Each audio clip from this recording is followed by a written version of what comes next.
কি অসুবিধার জন্য আপনি এটা খাচ্ছেন? আপনার কি কি শরীরে অসুবিধা ছিল? আমি একটু এই যে হাঁটতে পারতাম না ঠিক মতো, আচ্ছা আচ্ছা। পাটা থাকলে হাঁটতো। মানে কতদিন আগে আপনার প্যারালাইসিসটা হয়েছিল? 22 বছর। 22 বছর আগে। হ্যাঁ। যেটা আপনি কলিকাতা বালুরঘাট অনেক নার্ভের ডাক্তার দেখিয়েছেন, কিন্তু আশানুরূপ ফল পাননি। না। আগে আপনি বিছানায় শুয়ে থাকতেন, হ্যাঁ। চলাফেরা করতে পারতেন না। না। আপনার হাজব্যান্ডের মুখে শুনেছিলাম যে আপনি বিছানায় ছিলেন, চুলের খোপা বাঁধতে পারতেন না। উনি বললেন আমাকে বাজারে যে আপনি চুলের খোপা বাঁধতে পারছেন, হ্যাঁ, আর স্বাভাবিক চলাফেরা করতে পারছেন। সিঙ্গেল করতে পারতাম না, আমি সিঙ্গেল করতে পারি। আচ্ছা আচ্ছা আচ্ছা আচ্ছা। মাঝে মধ্যে ওই এক সাইড থেকে টেনে নিয়ে, নার্ভগুলো টেনে নিয়ে সে সেন্সলেস হয়ে যেত। আচ্ছা আচ্ছা। এবং মুখ দিয়ে খিচুড়ি দিয়ে মুখ দিয়ে গাজলা নিয়ে এসে দিত, পরে দেহটা ছেড়ে দিত।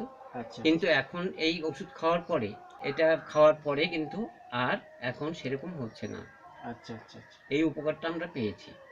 আচ্ছা, এই 2.5 মাসের মধ্যে এই উপকারটা আপনারা পেয়েছেন? হ্যাঁ, এই উপকারটা পেয়েছি। আচ্ছা, তাহলে ধন্যবাদ।